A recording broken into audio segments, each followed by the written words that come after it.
아멘. 우리 인사하십시다. 하나님 당신을 사랑하십니다. 네, 아멘. 하나님을 섬기는 여인 루디아, 하나님을 섬기는 누구누구, 오늘 이 말씀으로 함께 은혜 나누겠습니다.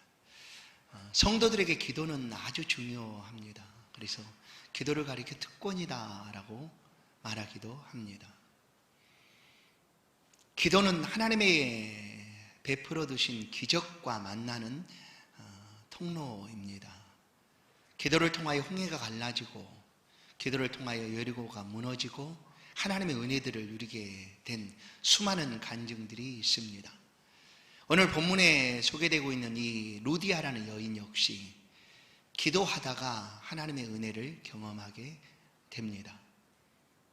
오늘 본문은 바울 사도가 가장 첫 번째로 지중해를 넘어 로마로, 아니 유럽으로 건너간 그런 기록입니다. 마게도냐 첫 성인 빌립보에서 하나님께서 예비하신 누군가를 만나게 된 장면이 바로 오늘 본문입니다. 여러분, 바울이 소아시아 반도에서 복음을 전하려고 할 때에 성령께서 막으셨습니다. 그리고 예수의 영이 복음을 전하지 못하도록 막았습니다. 그리고 급기야는 하나님께서 환상을 보여주셔서 가라라고, 건너와서 우리를 도우라라는 환상을 바울에게 보여주었습니다. 그 하나님의 인도하심을 따라서 바울이 마게도냐로 건너갑니다. 여러분 어떨까요? 바울이 뭔가 기대하고 있지 않겠습니까? 이렇게까지 강권적으로 하나님이 나를 그곳으로 보내시는데, 그것에 하나님이 예비하신 놀라운 일들, 누군가가 하나님이 준비하신 사람들, 또 어떤 일들을 만나게 될 것이다 라고 기대하지 않겠습니까? 물론 빌립보의 왕이 나와서 바울을 영접하지는 못할지라도 그래도 바울이 기대하고 있었던 것이 있었을 것입니다. 그런데 그가 만난 사람은 여자였습니다. 한 여자. 제가 여기서 여자를 과소평가하겠다, 여자를 만난 것이 하찮게 여겨서가 아니라는 것을 이해하시기를 바랍니다. 당시의 여성의 위치, 여자의 자리는 가정에서는 남편의 권위 아래 순종해야 되는 그런 자리였습니다.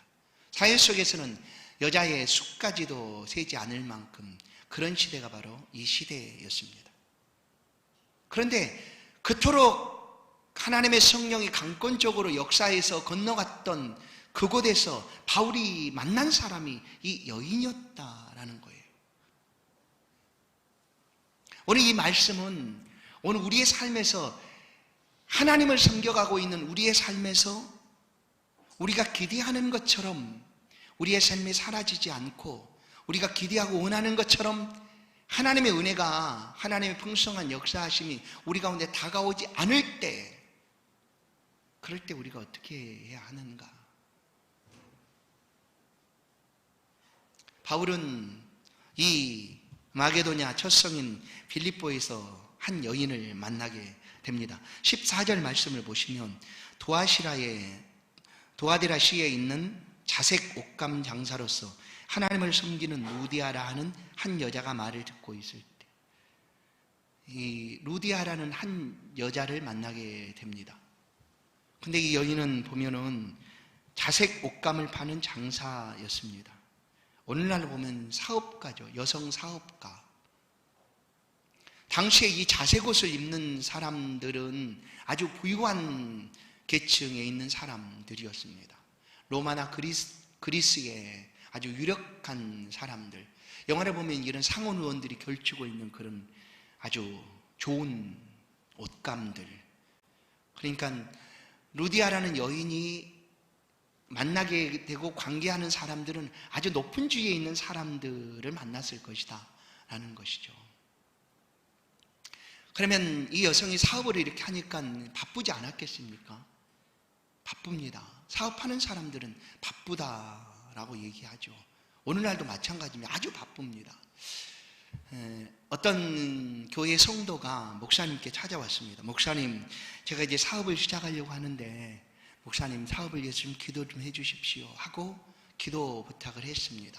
물론 그 성도도 이 사업을 시작하니 함께 기도하겠노라 하고 매일 새벽마다 하나님의 전에 나와서 기도했습니다. 목사님도 같이 기도하고 하나님 저 성도의 사업이 번창하게 하시고 은혜롭게 잘 되게 하옵소서 하고 뭐 기도를 했겠죠. 그런데 어느 순간 시간이 지나서 이 성도가 교회를 찾아오는 시간이 점점 줄어들더라는 거예요. 그래서 주일날 아유 성도님 요즘은 많이 바쁘신가 봅니다. 그랬더니 목사님 눈코 뜰 새 없이 바쁩니다. 주일날에도 이 사업적으로 만나야 되는 일들이 많고 교제해야 되는 일들이 많아서 정신이 없습니다. 그러더라는 거예요. 그러면서 점점 새벽에도 보이지 않고 주일날도 보이지 않더라는 거예요. 여러분 이런 상황이 되면 그 교회 목사님이 어떻게 할까요? 고민하지 않겠습니까? 어떻게 해야 될까? 하나님 저 성도의 사업을 망하게 해주십시오. 뭐 이렇게 할 수도 없고요. 그렇죠? 어떻게 해야 됩니까? 고민할 수밖에 없지 않겠습니까? 물론 바쁘고 힘들지만 그래도 오늘날도 여전히 사업하는 수많은 사람들이 하나님께 지혜와 명철을 구하고 있는 사람들이 많이 있습니다. 하나님 이 사업은 내 사업이 아닙니다. 하나님의 사업입니다. 하나님이 지혜를 주시지 아니하고 은혜를 주시지 아니하면 감당할 수가 없습니다 하고 하나님 앞에 엎드려 기도하는 사람들이 많이 있습니다. 오늘 루디아라는 여인도 그 시대 여성 사업가였습니다. 많이 바빴겠죠. 어디 바쁘지 않았겠습니까? 그러나 그 바쁜 틈에도 빠지지 않고 놓치지 않고 잊지 않고 반드시 찾아갔던 자리가 어딘가 하면 기도의 자리였습니다. 목사님 너무 그냥 소설 쓰는 거 아니에요? 소설 쓰시네 그런 거 아니에요? 아닙니다. 이 13절을 보시면 안식일에 우리가 기도할 곳이 있을까요? 문밖 강가에 나가 거기에 앉아서 모인 여자들에게 말하는데 안식일인데 이 바울이 기도처소를 찾아다녔습니다. 어디 있겠습니까? 그런데 왜 있을까 하고 찾았을까요? 유대인들은 흩어져 있는 어느 곳에 가든지 어느 나라에 가든지 하나님께 예배하는 사람들이었습니다. 모여서 하나님을 예배하고 그러다 회당이 생겨나고 뭐 이렇게 된 거 아닙니까? 그러니까 비록 그 마케도냐 유대 땅이 아니지만 그 땅에도 흩어져 있는 유대인들 그들이 있었을 것이다 여긴 거죠. 그리고 혹시 그들의 기도처가 어디 있는가 바울이 찾습니다. 찾다가 강가 기도 모임을 발견하게 된 거죠. 그리고 거기에 많은 여인들이 있었고 바울이 그곳에서 복음을 전하게 된 것입니다. 14절을 다시 한번 보십시다. 14절을 보시면 하나님을 섬기는 루디아라 하는 한 여자가 말을 듣고 있을 때 주께서 그 마음을 열어 바울의 말을 따르게 하셨다. 이 루디아라는 여인이 유대인이었는지 알 수 없습니다. 그러나 이방 여인일 것 같습니다. 근데 하나님을 섬겼다는 거예요. 어떻게 하나님을 섬겼을까요? 이 사업을 하다가 유대 사람들을 만났는지 하여튼 그 유대인들의 기도 모임에 이 루디아가 참여를 하게 됩니다. 그리고 그렇게 하나님에 대한 소식을 듣고 믿음을 하나님에 대해서 갖게 된 것이죠. 그러다가 어느 날 바울이라는 사람이 와서 그 자리에서 예수 복음을 전하는 것을 듣게 된 것입니다. 여러분 우리는 하나님을 믿는다고 그러면 그 믿음이 있다라고 표현하지 않습니까? 그러나 성경에 참된 믿음은 뭐냐면 하나님을 믿는다고 해서 믿음이 있다라고 말하지 않습니다. 왜냐하면 하나님을 믿는 것이 예수 그리스도를 믿는 것이 아니기 때문입니다. 하나님을 믿고 예수 그리스도를 믿어야 합니다. 하나님을 믿는다는 것은 예수 그리스도를 믿는 것까지 포함하고 있는 거죠. 왜냐하면 하나님이 예수 그리스도를 이 땅의 구주로 우리의 구원주로 메시아로 보내주셨기 때문입니다. 그것을 믿지 아니하면 하나님을 온전히 믿지 못하는 거죠. 그래서 하나님만 믿는다고 하면 믿음이 있다라고 말할 수 없습니다. 우리 신약적인 면에서 보면. 그래 지금 이 루디아라는 여인이 하나님을 경외하는 사람이니까 믿었죠. 그러나 아직 예수 복음에 대해서는 듣지를 못한 것입니다. 바로 그때에 바울이 그 자리에 왔고 바울의 입을 통하여 예수 그리스도의 복음을 듣게 된 것입니다. 말을 들을 때, 한 여자가 말을 들을 때 14절을 보시면 주께서 그 마음을 열었다라고 얘기해요. 주께서 그 마음을 열었다. 언제나 복음의 역사는 이렇게 진행이 됩니다. 우리가 보이지 않아도, 때로는 느끼지 못해도, 우리가 예수를 믿는 것은, 말씀을 듣고 예수를 믿는 것은 하나님의 성령의 역사입니다. 성령의 역사가 이렇게 지중해를 넘어 마게도냐에 한 믿는 사람을 찾아내신 것이죠. 그래서 바울이 복음을 전할 때 그 여인의 마음을 성령께서 열어주신 것입니다. 할렐루야. 우리 모두가 나는 본래부터 예수를 잘 믿을 체질이야, 그런 사람은 아무도 없습니다. 체질은 불구하고 오히려 하나님을 떠나는 쪽으로 더 쉽게 반응하는 게 우리의 몸입니다. 사람의 체질이죠. 그런데 복음을 들을 때 성령께서 우리의 마음을 열어주시는 거예요. 그리고 그 복음을 듣고 아멘하고 하도록 성령이 은혜를 베풀어 주시는 것입니다. 그래서 우리가 예수를 믿는다는 것은 나 혼자의 역사가 아니라 성령의 놀라운 역사입니다. 그러니 이 믿음은 사라지거나 없어지지 않는 거예요. 아무리 힘들고 어려워도 그 믿음을 하나님이 우리 가운데 주신 겁니다. 바로 루디아에게도 이 믿음을 하나님이 허락해 주셨습니다. 그렇게 성령의 은혜를 통하여 바울의 말씀을 듣고 예수를 믿게 된 루디아는 너무나 기뻤습니다. 여러분, 다시 한번 회복해 보십시다. 우리가 예수를 믿는 기쁨이 어느 때 가장 컸는가를 한번 되돌아보십시다. 예수를 처음 만났을 때 그 기쁨 여러분 기억하십니까? 우리가 이 사도행전 말씀들을 통하여 또 말씀을 들으면서 이런 기쁨들을 우리가 회복해야 합니다. 사실 그러지 않습니까? 이 여인이 얼마나 기뻤는지 그 복음을 들을 때 그 기쁨을 주체할 수가 없었어요. 말로 다 표현할 수 없을 정도의 기쁨을 가졌습니다. 그래서 그가 세례를 받고 그 다음에 바울을 종용해서 그 가정에게, 그 자녀들에게 아니면 가족에게 집으로 가서 이 놀라운 소식을 전하지 않았겠습니까? 여러분, 예수 복음은 언제나 이런 식으로 흘러갑니다. 이런 식으로 예수님이 너에게 성령이 임하시면 너희가 권능을 받고 예루살렘과 온 유대와 사마리아 땅까지 이르러 증인되라 하셨을 때 예루살렘과 온 유대 가정 가까이에요.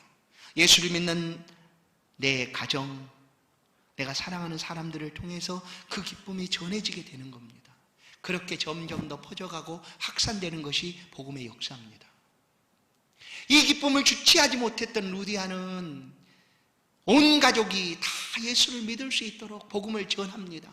그리고 우리가 그 앞에서 세례를 받자 하고 바울 사도를 초청하여 한 가정의 세례를 받게 됩니다. 이건 놀라운 일이에요. 물론 고넬료 사건도 있었지만 이방 땅의 가장 첫 번째 세례자가 이 루디아였습니다. 아니, 그 유럽 땅에 자신뿐만 아니라 자기의 모든 가족들이 함께 세례를 받았다라는 것입니다.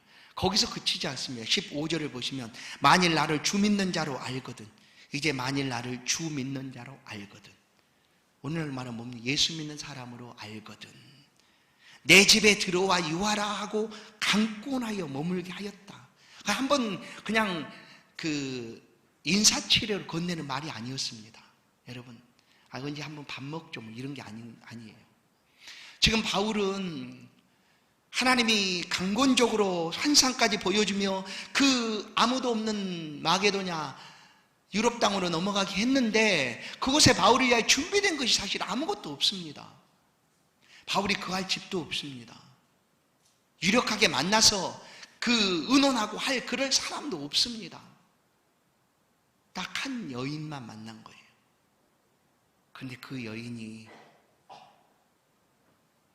이 복음을 위하여 어떻게 헌신하고 섬겨가고 있는가를 보여줍니다. 이 여인의 헌신과 섬김은 구약의 한 여인과 많이 닮아 있습니다. 엘리사 선지자가 수넴이란 지역을 이렇게 가게 됐을 때 선지자를 주목하여 보았던 이 수넴 여인이 이 선지자를 위하여 자기 집에 다락방을 하나 만들어 두죠.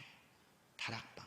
뭐 그렇다고 커다란 뭐 수십 평이 되는 다락방이 아니라 아주 조그만, 겨우 발 뻗고 한번 누울 수 있고 책상 하나 하고 그런 공간을 만들어 둡니다. 그 엘리사가 너무나 좋았습니다. 왜냐하면 어디 쉴 곳도 없는데 그 만들어 놓으니 얼마나 좋았습니까? 그래 그 집에 이제 올 때마다, 수넴에 갈 때마다 그 집에서 이렇게 쉬기도 하고 또 그 집을 거처 삼아서 다른 곳에 하나님의 말씀을 전하기도 하고 했습니다. 그런데 그렇게 했던 그 수넴 여인의 집에 큰 은혜가 임하게 된 것이죠. 자녀가 그동안 없던 그 집에 자녀가 생겼고요. 그러다가 그 자녀가 죽습니다. 젖을 막 떼고 뛰어다닐 무렵에 자녀가 그냥 죽게 돼요. 그러나 엘리사를 통하여 다시금 살아나게 됩니다. 그러면 병 주고 약 주고냐 이런 게 아니라, 여러분 보십시오. 이 수넴 여인이 하나님의 그런 기적 같은 은혜들을 경험했다라는 것이 놀랍지 않습니까? 네? 자녀를 뭐 죽였다 살려내고 이게 문제가 아니라 하나님이 그런 하나님이시다라는 것을 그가 경험하고 이제 완전히 믿게 된 것 아니겠습니까? 그것이 놀라운 은혜죠. 바로 오늘 이 루디아라는 여인이 그렇게 예수 그리스도를 만나게 됩니다. 그리고 강권하여 자신의 집에 바울을 머물게 하죠. 이 일로 인하여 하나님의 기적 같은 복음의 역사가 확산되게 됩니다. 로마의 첫 성인 빌립보, 그 중에 첫 세례자였던 이 루디아라는 여인은 자신의 집을 기도처로 제공할 뿐만 아니라 훗날 이 집은 빌립보 교회가 됩니다. 빌립보 교회가 됩니다. 그리고 유럽에 복음을 전하는 그런 전초기지가 되어서 유럽 복음의 확장을 일으키는 그런 놀라운 장소가 되게 되는 것이죠. 이 일에 대해서 바울이 얼마나 기뻐하고 감사했는가를 우리는 성경을 통하여 알 수가 있습니다. 바울은 이제 이 빌립보를 거점으로 삼아서 많은 곳에 복음을 전하지 않습니까?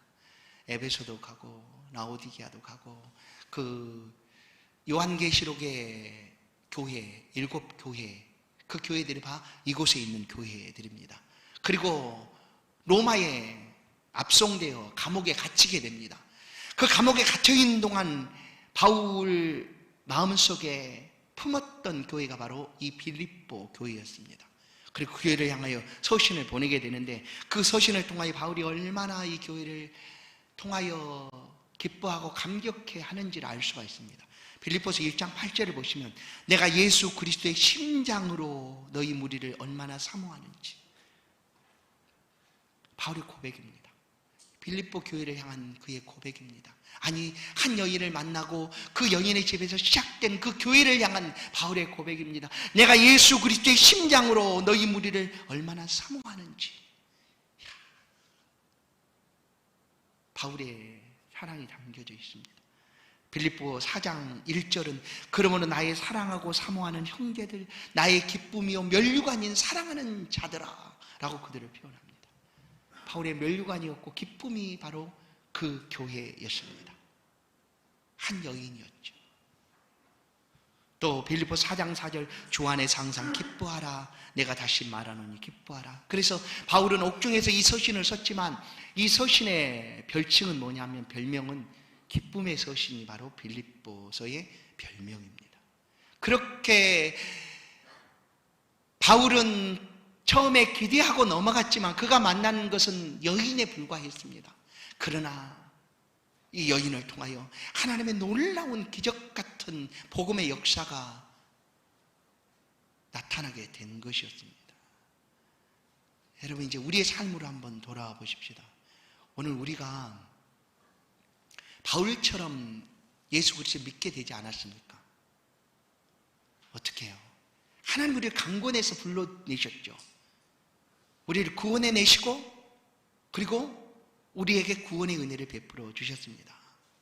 그러면 이제 예수 믿는 우리들은 기대하지 않겠습니까? 그렇지, 이제 많은 사람들이 얘기하는 것처럼 예수 믿으면 잘되고 형통하고 복받는다라고 기대를 하지 않겠습니까? 하나님이 어떤 식으로 우리의 삶에 복과 은혜를 베풀어 주실까 기대하지 않겠습니까? 그런데 그 기대와 달리 지금 우리의 삶은 어떻습니까? 어렵습니다. 고통스럽습니다. 고난 가운데 놓여 있습니다. 그러면 우리는 왜 이런가 하고 고민하지 않겠어요? 하나님이 나를 잊어버리셨는가? 하나님이 나를 사랑하지 않는가? 아니면 내가 무슨 죄를 지어서 하나님께서 내게 이렇게 벌하시는가? 라고 여길지 모릅니다. 그러나 잘 보십시오. 우리의 인생은 하나님께서 부르시는 순간 복된 인생입니다. 그러나 지금 우리가 만나고 있는 이 삶들은 내가 지금 만나는 순간이죠. 그래서 부르실 때 하나님이 내게 복 주시겠다. 너는 이 축복의 근원이다. 아브라함이 말씀하셨던 것처럼 그런 복을 내가 지금 살아가면서 다 누리며 살아가는가? 아니라는 거예요. 그 복은 마침내 결론적으로 결과적으로 하나님이 그 백성들에게 주시는 은혜입니다. 그러나 내가 살아가고 있는 삶에서는 그런 복이 통째로 말씀한 그대로 내게 딱 임하지 않는다는 거예요. 보실까요? 구약에 요셉이라는 사람이 있습니다. 요셉은 그 집에서 아버지의 사랑, 야곱의 사랑을 제일 많이 받았죠. 그러다 오늘 꿈을 꿉니다. 요셉은 그 꿈 때문에 형제들에게 팔리게 됩니다. 형제들에 의해서 종으로 팔려가게 되죠. 그 꿈이 뭐였습니까? 형제들이 또 아버지, 어머니까지 나에게 절하게 될 것이다 하는 그런 꿈이었죠. 그게 뭡니까? 잘 된다는 꿈 아니겠어요? 우리의 말로 하면 성공해서 부귀영화를 누리고 모든 사람이 그 앞에 엎드리게 될 것이다 라는, 요셉이 으뜸으로 될 것이다 라는 그런 꿈이었죠. 그런데 요셉은 오히려 그 꿈을 꾸고는 팔렸습니다.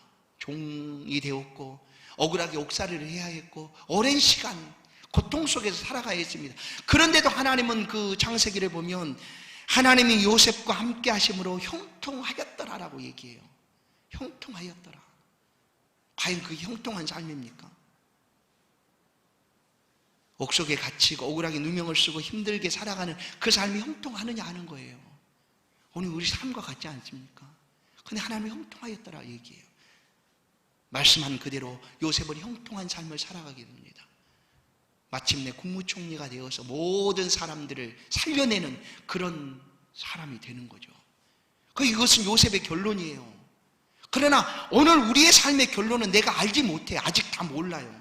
아직 미래에 하나님이 주시겠다 약속한 그것이 지금 내가 사는 이 삶에 그대로 임하지 않았다는 거예요.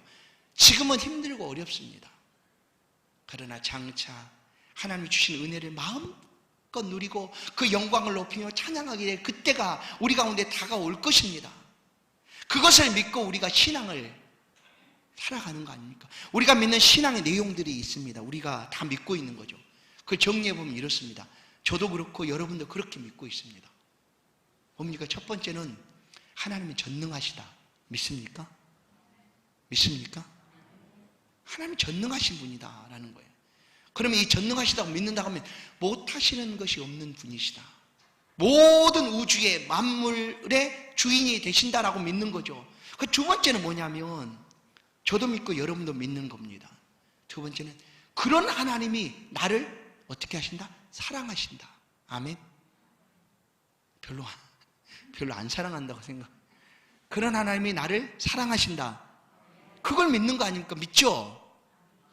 믿습니다.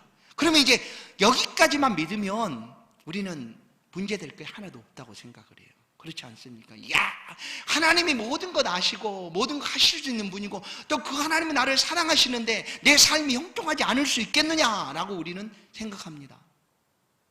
바울이 기대하는 것처럼 야, 그곳에 넘어가면 이런 기적적인 방법으로 하나님이 나를 보내시는데 그곳에 분명히 하나님이 예비하신 놀라운 일들을 만나게 될 것이다 했는데 그 시대에 가장 약하고 연약한 여자를 만난 것이 전부였습니다. 근데 우리의 삶에도 이런 기대를 가지게 됩니다. 하나님이 그런 하나님이니까.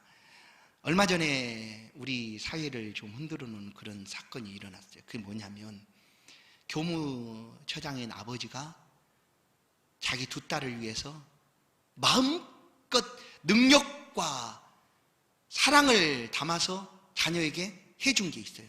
뭡니까? 시험지를 빼다가 자녀에게 줬더니 어느 날 갑자기 시험을 봤는데 전교에 1등, 2등을 두 딸이 한 거예요.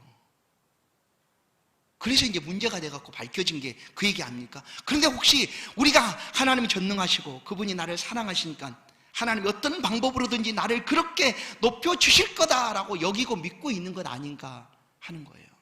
혹시 그렇게 생각하십니까? 그런데 왜 하나님이 나에게 그렇게 안 하시는가? 그렇게 하실 수 있는 하나님이.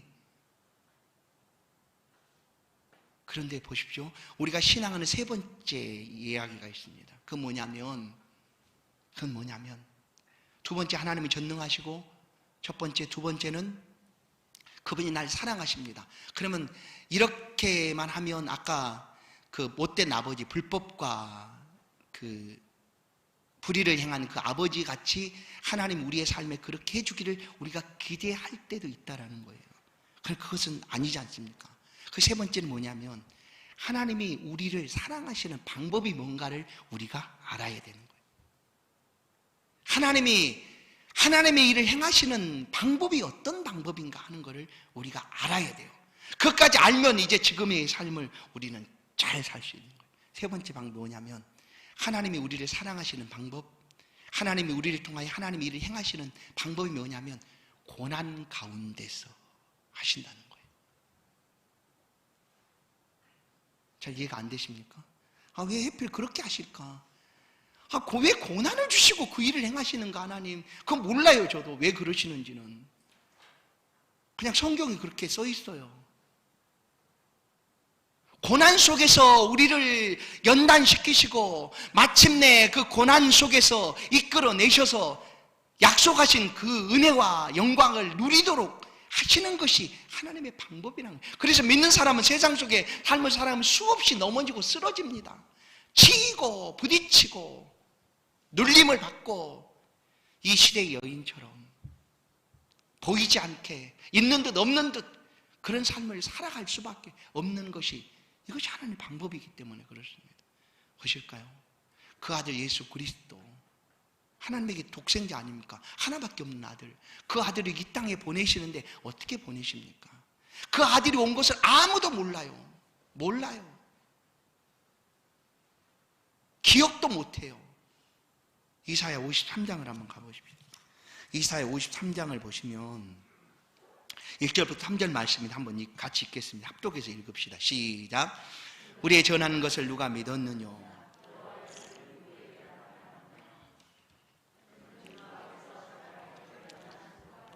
마른 땅에서 나온 줄기 같아서 고운 모양도 없고 풍채도 없은즉 우리의 보기에 흠모할 만한 아름다운 것이 없도다. 그는 멸시를 받아서 사람에게 실어버린 바 되었으며 간고를 많이 겪었으며 질고를 아는 자라. 마치 사람들에게 얼굴을 가리우고 보지 않음을 받는 자 같아서 멸시를 당하였고 우리도 그를 귀히 여기지 아니하였도다. 아멘. 아니 왜 하나님이 그런 능력이 있고 그를 너무나 사랑하시는 그 아들을 세상에 보내실 때 이렇게 보내실까요? 그건 원래 하나님의 방법이라니까요. 우리도 몰랐어요. 세상이 그를 알아보지 못했어요. 왕궁에 태어나서 왕자로 자라게 해서 내가 하나님의 아들이다 하고 할 수도 있지 않습니까? 그런데 그렇게 안 했어요. 말구이에 태어나게 하셨어요. 가장 낮고 천한 고난과 고통의 자리에 태어나게 하셨고 그것뿐입니까? 살아가는 30년의 생애 동안 고난 받으셨습니다. 고난 받으시다 십자가에 못 박혀 죽으셨어요. 이것이 하나님의 독생자의 아들의 생애였습니다. 왜 그렇게 하셨을까요? 그분이 생명이었기 때문입니다. 그분이 가는 곳, 그분이 만나는 곳, 그분이 고난받는 그 장소에 어디서든지 생명이 살아날 수 있기 때문에 하나님은 그로 하여금 여러 곳에 모든 곳에 다닐 수 있도록 왕의 자녀가 그 낮은 자리에 다니겠습니까? 그래서 예수 그리스도를 그곳으로 보내신 거 아니겠습니까? 보십시오.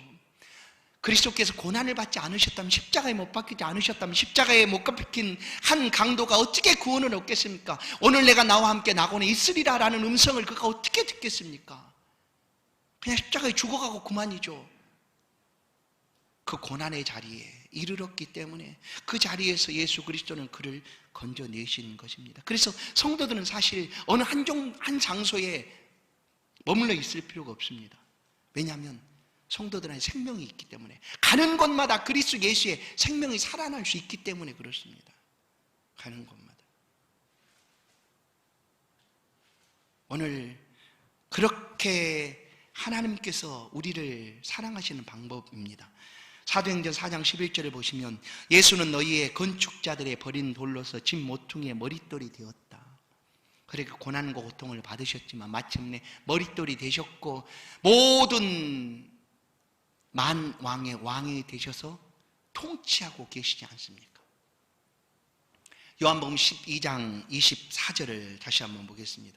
내가 진실로 진실로 너희에게 이르노니 한 알의 밀이 땅에 떨어져 죽지 아니하면 한 알 그대로 있고 죽으면 많은 열매를 맺느니라. 여러분, 이 땅에 열매를 맺는 방법이 이런 건 아닐게. 씨앗이 땅에 떨어지면 그 땅이 그 씨앗을 삼켜버립니다.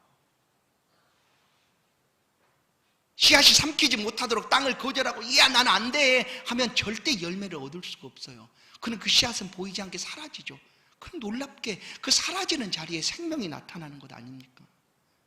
그것이 하나님이 우리를 다루시는, 이끌어 가시는 방법이라는 거예요. 우리는 세상 속에 아주 하나님 앞에 특별한 자녀로 부름을 받았고 하나님의 자녀이지만 세상은 알지 못해요. 우리를 향하여 오히려 비방하고 짓누르고 억누르고 해를 가합니다.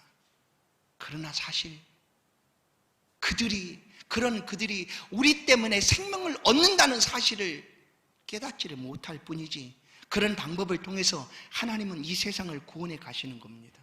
그래서 성도들의 삶의 자리가 너무나 중요한 거예요. 너무나.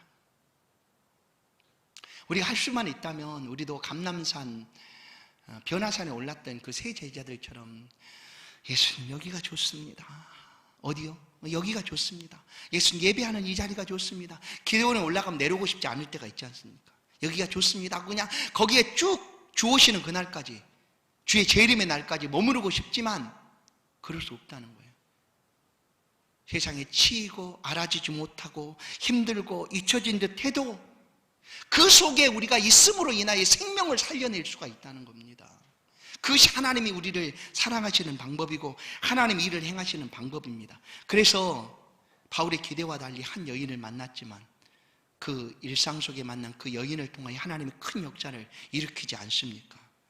그렇게 여인을 통하여 유럽 복음화가 시작되게 되고 더 확실하게 하나님의 복음을 전할 수가 있게 된 것입니다. 성도 여러분, 오늘 힘들고 어려운 때를 우리가 살아갑니다. 그러나 여전히 지금 이 시간에도 우리가 신앙하고 있는 그대로 하나님의 전능하시고 우리를 사랑하십니다. 그리고 지금도 그 사랑하신 하나님이 우리의 삶을 이끌어 가시고 있습니다. 그래서 우리가 하나님 앞에 가장 잘 사는 방법은 뭐냐면 믿음대로 사는 겁니다. 흔들림 없이 하나님의 자녀답게, 하나님의 백성답게 성도로서 삶을 있는 곳에서 살아가는 것입니다. 사랑하는 성도 여러분, 여전히 하나님이 지금도 우리를 붙들고 계십니다. 이 믿음을 붙잡으시고 여러분이 살아가고 있는 그 삶의 자리에서 생명을 전하는 자의 삶을 살아가시기를 주의 이름으로 축원합니다. 하나님 감사합니다. 부족한 우리들을 지금도 붙잡아 주시고 또 생명 주사 이 땅의 삶을 하나님 의지하여 살게 하시니 감사합니다. 하나님, 또다시 하나님 앞에 엎드립니다. 이 믿음이 더욱 견고해지게 하여 주옵소서. 흔들림 없이 하나님을 향하여 나아갈 수 있도록 마침내 장차 우리 가운데 베풀어 주시고 그 영광을 바라보며 끝까지 인내하며 승리할 수 있도록 은혜 베풀어 주옵소서. 힘들고 어렵습니다. 하나님 찾아오셔서 일하여 주시고 은총을 더하여 주옵소서. 예수 그리스도의 이름으로 기도하옵나이다. 아멘. 찬송 456장입니다. 귀한 예물